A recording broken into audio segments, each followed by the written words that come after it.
हम सुबह के सत्र में हम लोग सीख रहे हैं परमेश्वर का राज्य। क्या सीख रहे हैं हम लोग? परमेश्वर का राज्य।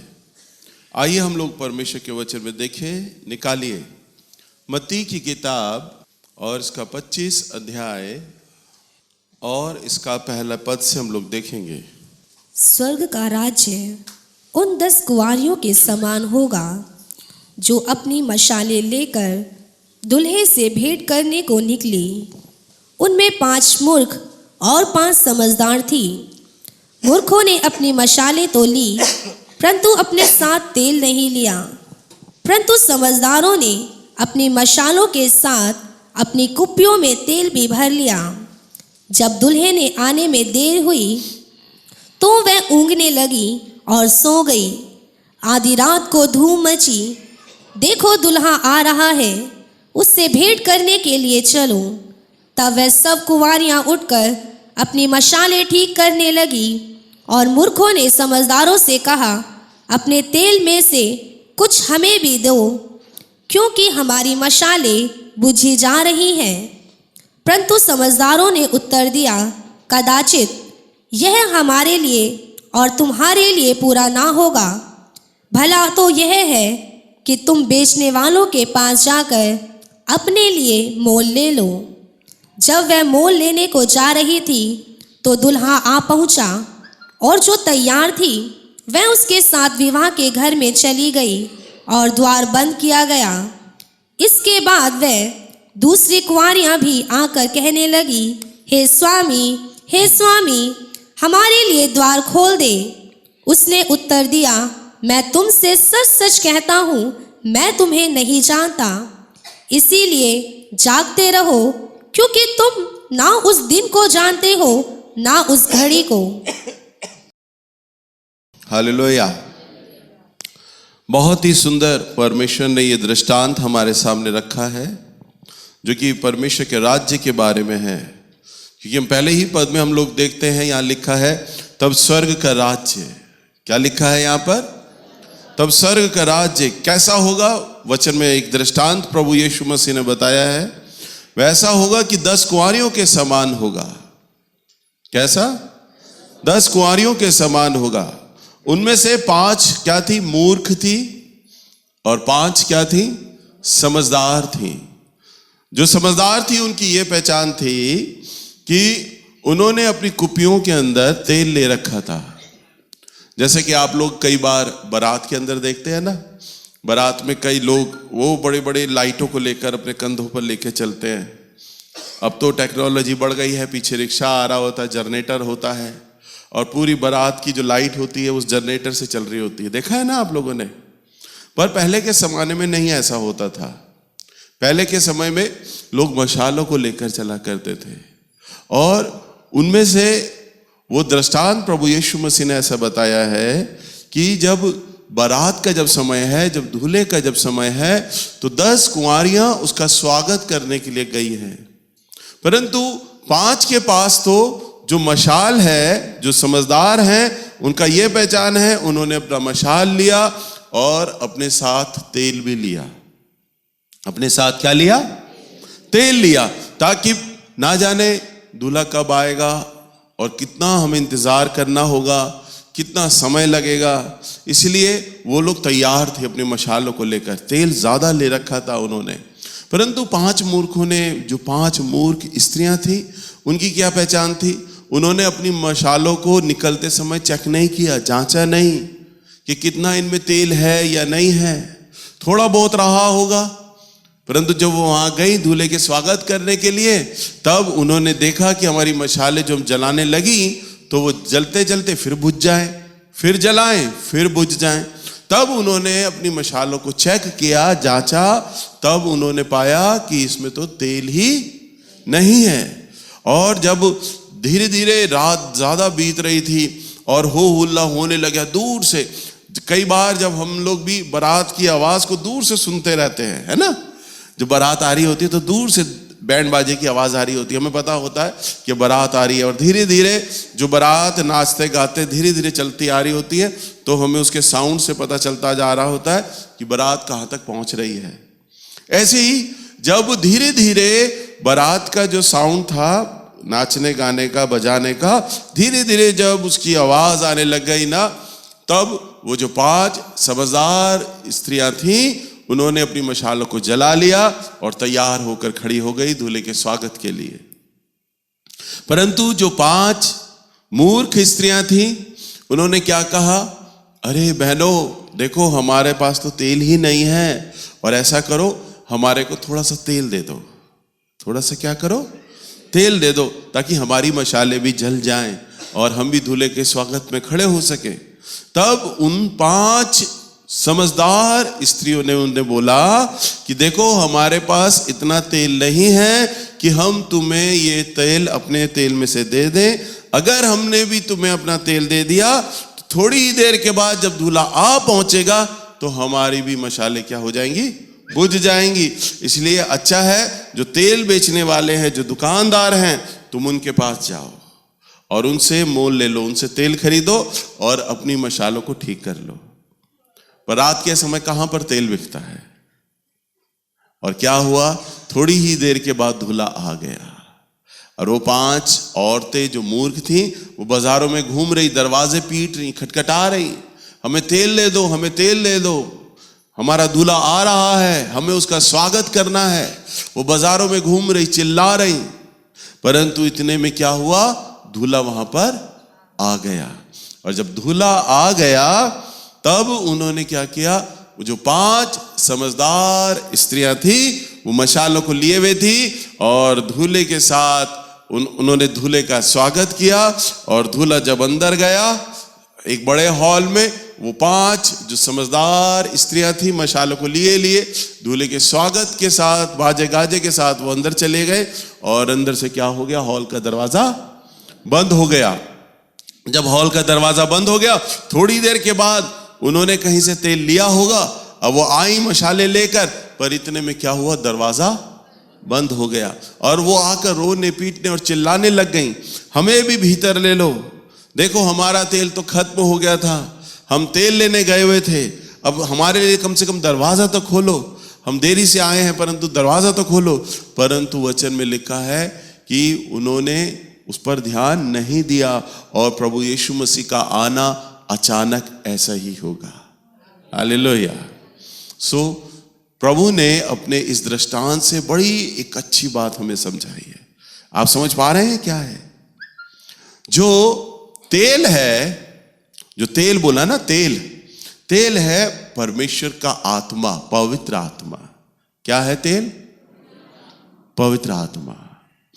अब ये जो तेल है, वचन में लिखा है, उन 5 स्त्रियों ने तेल अपने पास रखा हुआ था। यानी आपका संबंध परमेश्वर के साथ होना चाहिए, तेल आपके पास होना चाहिए। और वो 5 औरतें जिनके पास तेल नहीं है, अर्थात परमेश्वर के साथ उनका संबंध नहीं है, वो तेल यानी प्रभु की आत्मा। जब आप अभिषेक की प्रार्थना होता है तब आपने देखा होगा, जब अभिषेक की प्रार्थना के वक्त सर पर तेल डाला जाता है, तो जो तेल है वो पवित्र आत्मा का प्रतिरूप है, उसका प्रतीक है। जैसे कि हमारे देश का झंडा जो तिरंगा है, वो इंडिया नहीं है, वो भारत नहीं है, वो देश नहीं है, परंतु हमारे देश को रिप्रेजेंट करता है, हमारे देश का प्रतीक है वो भारत का झंडा। इसलिए सभी सेना के लोग, सभी लोग उसको क्या करते हैं, सल्यूट करते हैं। उसको सल्यूट कर रहे हैं, इसका मतलब इंडिया को सल्यूट कर रहे हैं, भारत को सल्यूट कर रहे हैं, उसको इज्जत दे रहे हैं। ऐसे ही जो तेल होता है वो क्या है, परमेश्वर की आत्मा का क्या है, प्रतीक है। इसी प्रकार से प्रभु ने बोला, वो जो 5 समझदार औरतें थीं, उन्होंने अपने साथ क्या लिया, तेल लिया। आपको हमेशा परमेश्वर की उपस्थिति में चलना है, परमेश्वर के आत्मा के साथ आपको होना है। आपको नहीं मालूम कि प्रभु का आना कब होगा, कभी भी। कई लोग, कई पास्टर, प्रचारक बोलते हैं कि वो रात के समय आएगा। अगर रात के समय अगर भारत में आएगा तो अमेरिका के लिए तो दिन का समय होगा। हालेलुया। हमें नहीं मालूम वो सुबह 4 बजे आएगा बीच रात में आएगा, सुबह सुबह आएगा, दोपहर में आएगा, शाम को आएगा। परंतु प्रभु यीशु मसीह का दूसरा आगमन, पहला आगमन तो हो चुका है, आप सब लोग जानते हैं। 2000 साल पहले प्रभु यीशु मसीह कुंवारी कन्या के द्वारा प्रभु यीशु मसीह ने जन्म लिया, जिसको आज हम बड़ा दिन क्रिसमस करके मनाते हैं, है ना। अब प्रभु का दूसरा आगमन है, आपको नहीं पता, दूसरा आगमन होगा। और वचन में लिखा है वो अपनी दुल्हन को लेने आएगा। दुल्हन होती है उसकी कलीसिया। हालेलुया। दुल्हन क्या है?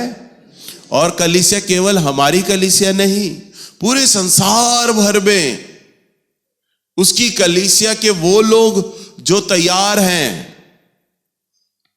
अगर मान लो हमारी इस कलीसिया में 6 लोग उन 5 कुंवारियों के समझदार समान हैं, जो समझदार हैं, जो तेल लिए हुए हैं, तो मान लो हमारी कलीसिया आज 500 लोगों की है, तो 5 लोग अगर समझदार हैं, जो परमेश्वर के साथ लगातार चलते हैं, लगातार अपना संबंध बनाए हुए हैं प्रभु के साथ, और अपने तेल को जांचते हैं, तेल की रक्षा करते हैं, तेल को लिए हुए हैं, तो जब प्रभु आएंगे तब एकदम से आकाश में तुरही का शब्द फूंका जाएगा।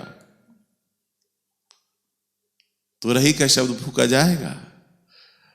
कई बार जब 26 जनवरी आने लगती है तो फाइटर प्लेन छतों पे से जाते हैं, परेड की प्रैक्टिस हो रही होती है, सारे बच्चे बाहर निकल के हेलीकॉप्टर्स को देखते हैं, क्योंकि बहुत नीचे होते हैं, फाइटर प्लेन जा रहे होते हैं, नीचे होते हैं, सब देख देख के खुश होते हैं, क्योंकि आवाज बड़ी तेज होती है उसकी। प्रभु जब आएगा ना, क्योंकि जब दूल्हा आएगा तो बारात तो आएगी, शोर तो होगा, तब तुरही का वेग फूंका जाएगा और इतना तीव्र होगा ना, सारे बाहर निकल आएंगे अपने अपने घरों से और आसमान की तरफ देखेंगे, ये हो क्या रहा है, क्यों आवाज आ रही है, क्या कोई मिसाइल्स गिर रहा है, क्या प्लेन है। आज तक कभी हमने ऐसी आवाज सुनी ही नहीं। वो ऐसी आवाज होगी जो आज तक हमारे कानों ने कभी नहीं सुना। एक विचित्र आवाज होगी, अलग आवाज होगी, वो बिल्कुल अलग। तुरही का शब्द फूंका जाएगा। आपको विश्वास नहीं होगा, परंतु ये बात सच है। और जब तुरही का शब्द फूंका जाएगा तब सारे लोग निकल आएंगे, वो लोग भी जो प्रभु की कलीसिया है, भले ही मेरे चर्च की नहीं, अलग अलग पादरियों की, अलग अलग जगहों की, अलग अलग स्थानों की। दिल्ली शहर में अलग अलग कलीसियाएं हैं, भारत में अलग अलग राज्यों में कलीसियाएं हैं, पूरे जगत में अलग अलग हर जगह अलग अलग देशों में अलग अलग कलीसियाएं हैं। पर वो कलीसियाएं, उन कलीसियाओं में वो लोग जो तेल लिए हुए हैं। ध्यान से सुनना, क्या लिए हुए हैं? प्रभु को इससे मतलब नहीं होगा आप किस तरह के चर्च में जा रहे हैं। प्रभु को इससे मतलब नहीं होगा आपका चर्च गांव में था या शहर में था। प्रभु को इससे मतलब नहीं होगा तुम नीचे जमीन पर बैठते थे या बेंच पर बैठते थे या कुर्सी पर बैठते थे। इससे मतलब नहीं होगा। वो तो सिर्फ उन लोगों को लेकर जाएगा जिनके पास तेल है। हालेलुया। जिनके पास क्या होगा? तेल होगा। और जब तुरही का शब्द फूंका जाएगा ना, तो वह ऐसी आवाज होगी जो भी हमने कभी नहीं सुनी होगी। बम पटाखे की आवाज बजती है, हम कहते हैं अरे बच्चे बम पटाखे चला रहे हैं, हम आराम से इत्मीनान से बैठे रहते हैं ना। गोली चलने की आवाज आएगी, वो बहुत कम लोगों ने सुना होगा। फिर कहेंगे अरे गोली चली है, जरा बाहर जाके देखो किसने किसको मारी है। ठीक है ना। पर ऐसी आवाज जो आपने कभी नहीं सुनी होगी, आप दौड़ के बाहर जाओगे, क्या हो गया? और वो तुरही का शब्द है ना, करके लगातार बजता रहेगा। और आप बाहर आ जाओगे और सब लोग आकाश की तरफ देखेंगे और आकाश पूरा खुल जाएगा। हालेलुया। और तब प्रभु यीशु मसीह श्वेत घोड़े पर, श्वेत वस्त्र में, राजसी कपड़ों में, मुकुट लगाए हुए बैठा होगा। हालेलुया। तब वो दया और प्रेम में नहीं होगा, तब वो न्याय में होगा। प्रभु यीशु मसीह आज से 2000 साल पहले जब यरूशलेम में गए तब वो दया और प्रेम में थे, और जिसका प्रतीक गधे का बच्चा था तब वो गधे के बच्चे पे सवार थे।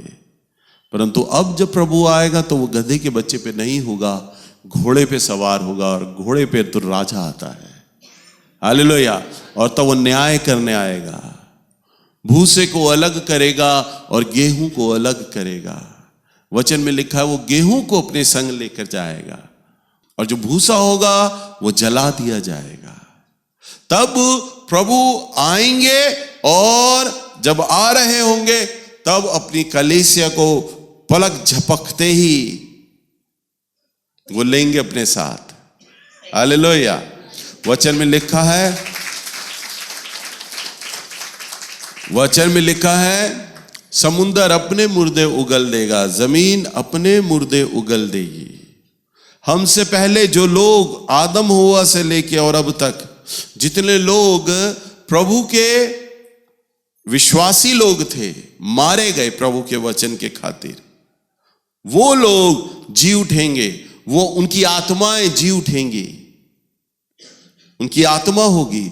और हम जो जिंदा लोग होंगे, और हमारे पास अगर तेल होगा प्रभु के साथ जाने के लिए, हम आज्ञाकारिता में होंगे, अपने तेल को हमने बचा कर रखा होगा, संभाल कर रखा होगा, तब हम ये वाला जो हार्ड मांस वाला जो ये शरीर है ना, ये स्वर्ग नहीं जा सकता है।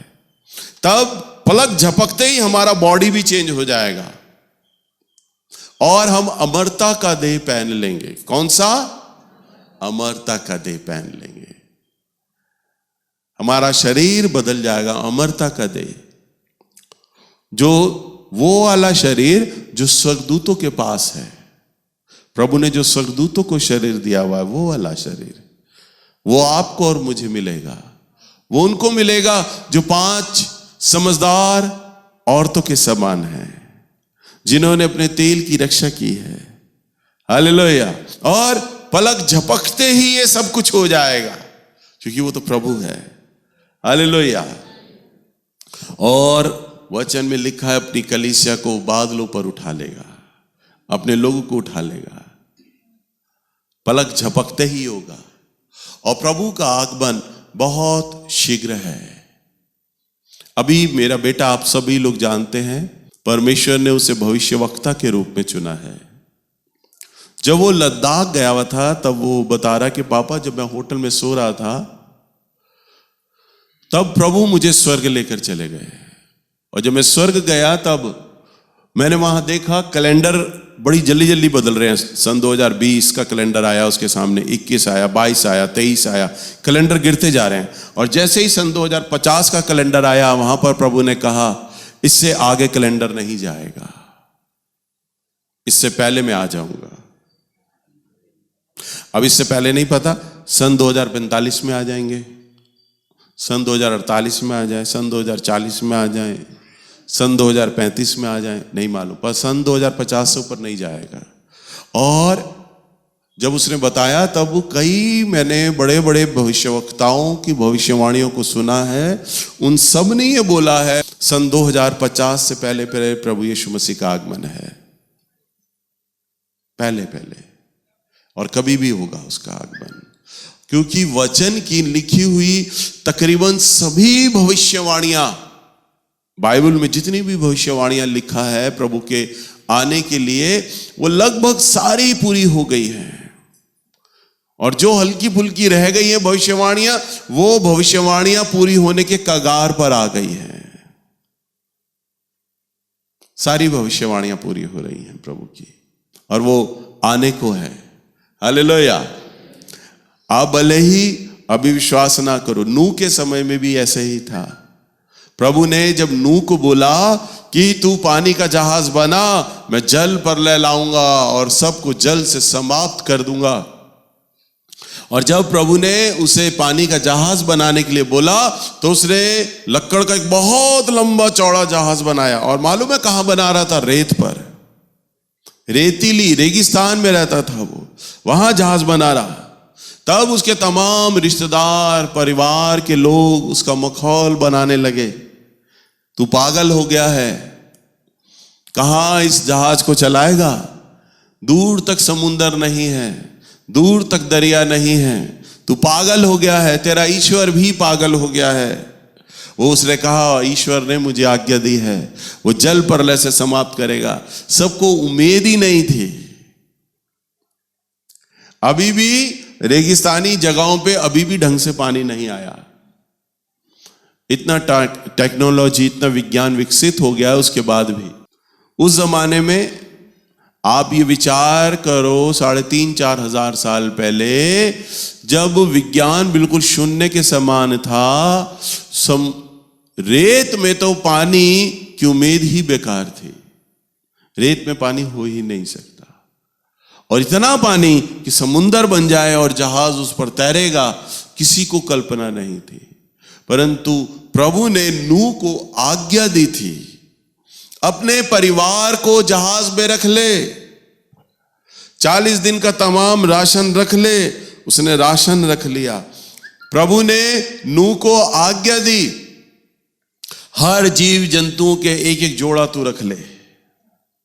और उसने वो तमाम जानवरों के जोड़े, पशु पक्षियों और जानवरों के जोड़े अपने जहाज पे उसने रखने शुरू कर दिए। और जब सारा काम उसने निपटा दिया, तब प्रभु ने कहा, अब जहाज का फाटक बंद कर ले। जहाज का फाटक बंद कर दिया गया। उसके बाद नूह ने प्रार्थना किया, प्रभु मैं धन्यवाद देता हूं, तेरी आज्ञा के अनुसार मैंने ऐसा किया है, और अब तू में बरसा सकता है प्रभु। उसके सारे रिश्तेदार हंस रहे, पागल पागल हो गया ये नूह, इसका ईश्वर पागल है, इसका परमेश्वर पागल है। देखो सारे जानवरों को इसने इकट्ठा किया है, अपने पूरे कुल को इकट्ठा कर लिया, अपने दामाद, बहू, बेटियों सबको इकट्ठा कर लिया, अब अंदर है, सारा राशन रख लिया। पागल हो गए ये लोग तो। परंतु धीरे धीरे घटा बनी, बादल हुए और तेज मूसलाधार बरसात परमेश्वर ने बरसाया। अभी कुछ ही बरसात अगर हो जाती है तेज, आधा पौन घंटे की बरसात, तो सड़कों पे पानी भर जाता है ना? गांवों में बाढ़ें आ जाती हैं। अब आप सोचो, जब ऐसी बरसात जो प्रभु ने दुनिया को बर्बाद करने के लिए फेंकी हो, वो कितना तेज बारिश आई होगी। 40 दिन और 40 रात नॉन स्टॉप बरसात तब आई। और धीरे धीरे उस रेत पर पानी इकट्ठा होने लग गया, गिट्टों तक पानी आने लग गया, पिंडलियों तक आने लग गया, घुटनों तक आने लग गया। वही रिश्तेदार जो नूह का मखौल बना रहे थे, क्योंकि वचन में लिखा है, प्रभु यीशु ने कहा, नूह के समय में भी शादी ब्याह होते थे, लोग खाते पीते थे और पौधे लगाते थे। तब भी शादी ब्याह हो रहा था, व्यापार हो रहा था, ध्यान कोई नहीं दे रहा था। तब सभी लोग आकर नूह के पास आए और जहाज पीटने लगे। अरे नूह देख बेटा, मैं तेरा चाचा हूं, मैंने तो तुझे गोद में खिलाया था, मेरे लिए तो कम से कम दरवाजा खोल, मुझे तो अंदर ले ले। कोई आया होगा, अरे बेटा देख मैं तेरी बुआ हूं, मेरे लिए तो दरवाजा खोल, कहां मैं तुझे गोद में खिलाया करती थी, तेरे बाप की बहन हूं मैं, तेरा बाप मुझे कितना प्यार करता था, कम से कम मेरे लिए दरवाजा तो खोल।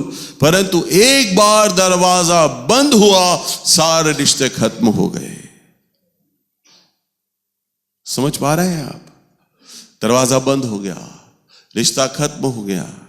और धीरे धीरे पानी जब ऊपर आने लगा, सब लोगों ने देखा कि अब हम डूबने पर हैं, गर्दन तक पानी आ गया। लोग अपने मकानों पे भाग पड़े, उनकी छतों पे चढ़ गए, गुंबद में चढ़ गए, पहाड़ों की तरफ भागे हम पानी से बचने के लिए। परंतु वचन में लिखा है, प्रभु ने पर्वतों की बड़ी बड़ी चोटियां भी 7-7 हाथ यानी 7-7 मीटर भी वो नीचे दब गई। पूरी पृथ्वी पर इतना जल आ गया था। और वो जल आज विज्ञान भी बताता है, विज्ञान कहता है कि एक समय पूरी पृथ्वी पर इतना जल था कि पूरी पृथ्वी डूबी हुई थी। आप लोग डायनासोर के बारे में सुनते हैं, पिक्चरों में देखते हैं। ये डायनासोर के बारे में वैज्ञानिक लोग बताते हैं, डायनासोर की हड्डियां, उनके कंकाल पर्वतों पे मिले। पर्वतों पे कैसे मिल गए? इतना भारी भरकम जानवर, हाथी से भी कई गुना भारी, पर्वत पर कैसे चढ़ सकता था? हुआ ये कि डायनासोर भी जब जल प्रलय के समय मरा ना, तो उसका कंकाल भी बह रहा था और पहाड़ के पास आया, और जब पानी नीचे उतरने लगा और नीचे उतरा तो उसकी हड्डियां भी पर्वत पर जाकर अटक गईं। समुंदर के मोती, पत्थर, ये भी पहाड़ों पे मिले। वैज्ञानिक कहते हैं जो समुंदर के तल में जो समुंदर के तल में मोती और पत्थर मिलते हैं, वो पहाड़ों की चोटियों पे मिले। जल प्रलय से प्रभु ने समाप्त कर दिया। और तब प्रभु ने, हम इंद्रधनुष देखते हैं ना 7 रंगों का, तब प्रभु ने वाचा बांधी कि जब जब बरसात होगी और तुम इस धनुष को देखोगे, तब ये जान लेना कि अब मैं पृथ्वी को बरसात से नहीं मारूंगा, पानी से नहीं मारूंगा। ये मेरा वाचा होगा।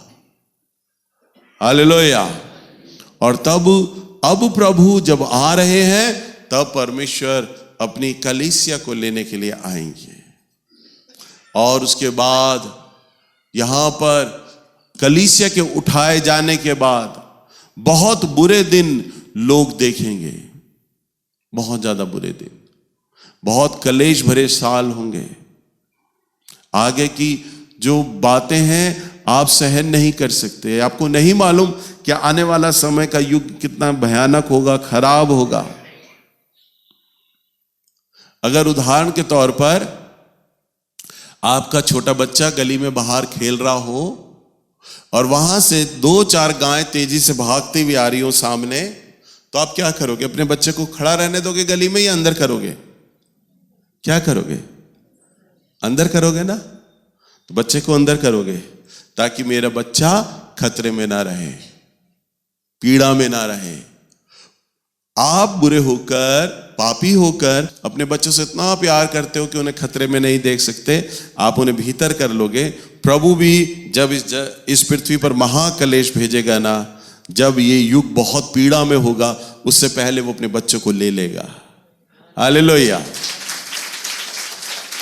अपनी कलीसिया को ले लेगा, अपने लोगों को ले लेगा, ताकि मेरे बेटे बेटियां, मेरे लोग दुख ना उठाएं, वो मेरे साथ स्वर्ग में आनंद मनाएं।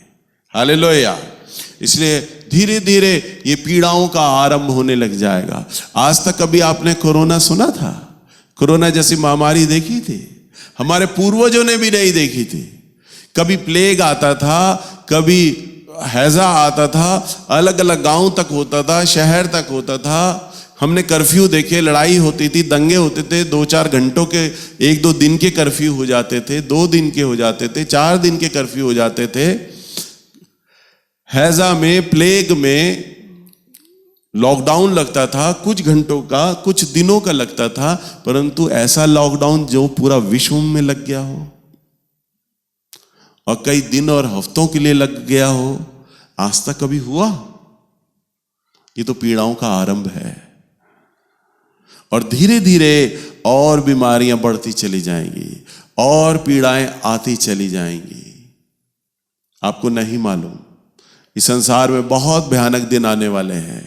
इसलिए आप अपने लिए उस तेल को बचा कर रखें। कभी भी अविश्वास ना करें। ओ भैया ने तो अभी वचन प्रचार किया है ना, बोला है सन 2050 तक प्रभु ने आना होगा। अभी तो बहुत समय है, खा पी लो, ऐश कर लो। तो आप उन 5 स्त्रियों की तरह हो जाओगी जो मूर्ख थी, जिन्होंने अपना तेल नहीं संभाला, अपना तेल नहीं बचाया। परंतु 5 समझदार जो औरतें थी, उनमें क्या पहचान था?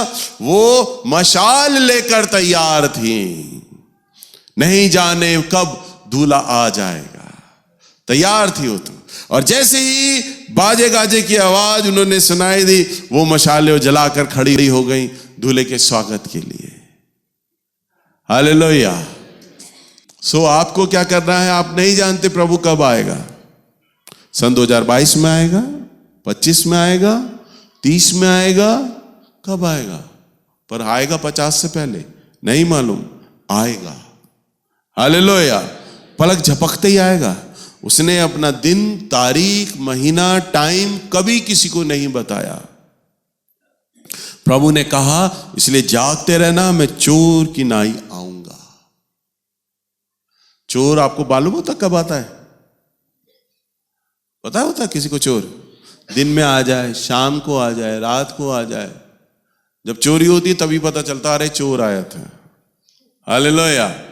पता ही नहीं होता कि चोर कब आएगा। अगर चोर आपको बता दे, देखिए मैं आपके घर में आया ना, शाम को 4 बजे आऊंगा, तब तो आप चौकन्ने रहोगे, ओ चोर आएगा 4 बजे और चुराने के लिए आएगा। प्रभु भी अगर बता देना, मैं संडे के दिन सुबह 8 बजे आ जाऊंगा, तो अच्छा संडे के दिन, फिर तो आप रो रो के उपवास करोगे, प्रभु मुझे माफ कर दे, माफ कर दे, माफ कर दे, माफ कर दे। फिर तो सारे लोग तैयार हो जाएंगे, परंतु ना, वो किसी को नहीं बताएगा। वो तो कहता है, मैं चोर की नाई आऊंगा। किस घड़ी आऊंगा, कब आऊंगा, तुम्हें नहीं पता। बस तुम्हें क्या करना है, यह पहचान है कि समझदार औरतों की तरह तुम्हें अपने तेल को बचा कर रखना है। हालेलुया। प्रभु के संग बने रहना है। आपका प्राण आपके शरीर से, ध्यान से सुनो, आपका प्राण आपके शरीर से जिस घड़ी निकलता है और जिस अवस्था में आपका आत्मा होता है, वही नेचर, वही स्वभाव उसी वक्त हो जाएगा उसका। समझ पाए? समझाता हूं। उदाहरण के तौर पर, जब आप मोम को पिघला लेते हैं, बहुत सारा मोम आपने पिघला लिया, अब आपने अगर उसको एक कटोरे में डाल दिया तो वो सूख जाएगा ना, तो वो कटोरे का शेप ले लेगा। मोम को पिघला दिया, अगर आपने गिलास में डाल दिया और सूख गया तो गिलास की तरह हो जाएगा, गिलास की आकृति हो जाएगी, गिलास का शेप हो जाएगा। ऐसे ही हमारा जो अभी स्पिरिट है, हमारा आत्मा हमारे अंदर है और प्राण जल रहा है। समझ लो, प्राण की आग अभी जल रही है। अभी हम अपनी आत्मा का नेचर कहीं भी बदल सकते हैं, प्रभु के वचन की तरफ ले जा सकते हैं। अपना स्वभाव परमेश्वर के वचन के द्वारा धीरे धीरे अपने पुराने स्वभाव से बदलकर अपने नए स्वभाव में हम जा सकते हैं। प्रभु के वचन के अनुसार, परमेश्वर का वचन जैसा बोलता है, तरस और प्रेम हमारे भीतर हो सकता है। हमारा आत्मा का नेचर वैसा बन सकता है। अगर हमने प्रभु के वचन के अनुसार जीवन नहीं जिया और लड़ाई झगड़ा और अश्लील बातें और अशुद्धता हमारे अंदर है, तो हमारे मरने के बाद भी हमारी आत्मा का स्वभाव होगा। सो जैसे ही प्राण निकलेगा, यूं समझ लो मोम ठंडा हुआ, प्राण निकला और मोम ठंडा हुआ, और जैसे ही प्राण निकलता और मोम ठंडा होता, वैसे ही वो स्पिरिट का नेचर होता, आत्मा का नेचर वही हो जाता है। इसलिए मेरे तो एक्सपीरियंस है, कई जगह पर कई दुष्ट आत्माएं लोगों को शराब पिलाने के लिए मजबूर कर देती हैं। आपने भी देखा होगा, किसी व्यक्ति के अंदर अगर ऐसी दुष्ट आत्मा आ जाती है ना, तो वो शराब बहुत पीता है, बहुत सारी शराब पी रहा है, परंतु उसे नशा नहीं हो रहा। क्यों? क्योंकि उसके ऊपर वो आत्मा आई हुई है जो शराब पिया करता था वो आदमी, और शराब पीते पीते वो मर गया। तो वो आत्मा, वो जो शराबी आत्मा है, वो उस पर आ गई है और वो क्या कर रहा है? शराब पी रहा है। कई आत्माओं को देखा है झगड़ा करने वाली, और वो उनका गुस्से वाला नेचर होता था। जब आदमी मरा तो उसका गुस्से वाला नेचर हो गया। कई लड़कियों के लिए मैंने प्रार्थना किया है, उन पर ऐसी ऐसी दुष्ट आत्माएं आ जाती हैं जो उनके साथ रेप करती है, वो दुष्ट आत्माएं बलात्कार करती हैं। तो वो दुष्ट आत्माएं क्या करती हैं? व्यभिचारी दुष्ट आत्मा होती है, व्यभिचार व्यक्ति होता है, और जब वो मर जाता है तो स्पिरिट का नेचर वही होता है। समझ पा रहे हैं? तो प्रभु आपको उसी अवस्था में लेगा, ये याद कर लेना, क्योंकि जब प्रभु आएंगे तब आपका जो तेल आपके पास होगा, यानी पवित्र आत्मा आपके संग होगा, वही तो आपके स्वभाव को बदल पाएगा। और वही अगर आपके साथ नहीं होगा तो आपका स्वभाव कैसे बदलेगा? तो प्रभु आपको छोड़ देंगे और अपनी कलीसिया को केवल उठाएंगे वो, और तब पीड़ाओं का ऐसा आरंभ होगा, आप मरने को बोलेंगे और मृत्यु आपको छुएगी भी नहीं। लोग फांसी भी लगाएंगे ना, मरेंगे नहीं। जहर भी पी जाएंगे तो भी मरेंगे नहीं। गला भी काट लेंगे तो भी मरेंगे नहीं। प्रभु मृत्यु को रोक देगा और इतनी पीड़ाएं होंगी। और मीडिया में मालूम है लाखों लाख जब पलक झपकते उठाए जाएंगे। शैतान अपना काम उसने शुरू कर दिया है। शैतान का एजेंडा शुरू हो गया है। शैतान का एजेंडा ये शुरू हो गया है कि एलियन लोग जो हैं, दूसरे ग्रह के निवासी पृथ्वी पे से संपर्क कर रहे हैं। अमेरिका ने भी बोला है, नासा भी बोल रहा है कि जो दूसरे ग्रह के निवासी हैं ना, वो पृथ्वी से संपर्क कर रहे हैं। वो आई थी ना कोई मिल गया पिक्चर, ऋतिक रोशन की। एलियन लोग संपर्क कर रहे हैं। और जब प्रभु अपनी कलीसिया को उठाएगा ना बादलों पर, तब मीडिया आज तक कल तक ये सब चिल्लाएंगे कि एलियन लोग आए थे और पलक झपकते ही पृथ्वी के लोगों को लेके चले गए। मालूम है क्यों? क्योंकि जो बचे हुए लोग होंगे ना, वो विश्वास ना लाए प्रभु पर कि प्रभु ले गया अपनी कलीसिया को। लोग कहेंगे, अरे तुम तो कहते थे बादल पर प्रभु आएगा। अरे बादल पर प्रभु कोई नहीं आया, एलियन आए थे। एलियन न्यूज में देखो। हालेलुया। शैतान उस वक्त भी प्रभु की महिमा को चुराएगा। तब आप अपने रिश्तेदारों को बोलेंगे, अरे देखो हमारे चर्च के भैया जी प्रचार करते थे, गायब हो गए। हमारी वो बहन गायब हो गई, हमारा वो भाई गायब हो गया। तब आपके रिश्तेदार बोलेंगे, अरे तुम पागल हो, मीडिया में न्यूज देखो लगातार आ रही है, एलियन लोग आए थे, वो ले गए हैं लोगों को। तब आप जो अपने वचन से बातें पढ़ाओगे ना, तो भी वो विश्वास नहीं करेंगे, क्योंकि वो उनका विश्वास तो किस पर होगा? एलियन पर होगा। ग्रह के निवासी आए थे, न्यूज में आ रहा है लगातार। हालेलुया। सो इसलिए आप लोग जागते रहें और अपने तेल की रक्षा करें।